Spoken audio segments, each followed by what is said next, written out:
Ladies and gentlemen, this is life. This is the beauty of life, you know.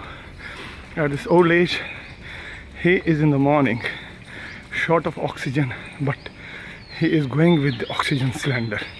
So, once you are fit, you don't need oxygen cylinder, you need to go out. Otherwise, you will be in serious trouble and you will be in problem. So just see that in this beautiful park. This senior citizen, I naman him, I salute him. जी sir नमस्कार, कैसे हैं सब? ठीक है, first class. कैसी है तबीयत? हैं बहुत बढ़िया। कैसा चल रहा है? हम तो आपके एकदम हम प्रेरणा लेते हैं आपसे। कितना आते जो है ना नहीं जाती हैं। अच्छा है, नहीं पुरानी अच्छी आदतें हैं। अच्छा, अच्छी आदत, मैं यही कर रहा हूँ सर। योग अच्छी आदत है, अच्छी आदत है।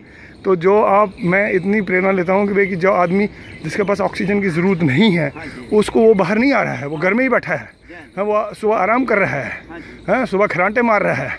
और आप देखिए, मगर जीवन तो यही है, इसी से आदमी ठीक रह सकता है और इसी से आदमी बढ़िया रह सकता है। हम आपको नमन करते हैं साहब, बहुत बहुत धन्यवाद, बहुत बहुत धन्यवाद। Thank you sir, God bless you sir. नमस्कार sir. This is life. Thank you very much, sir.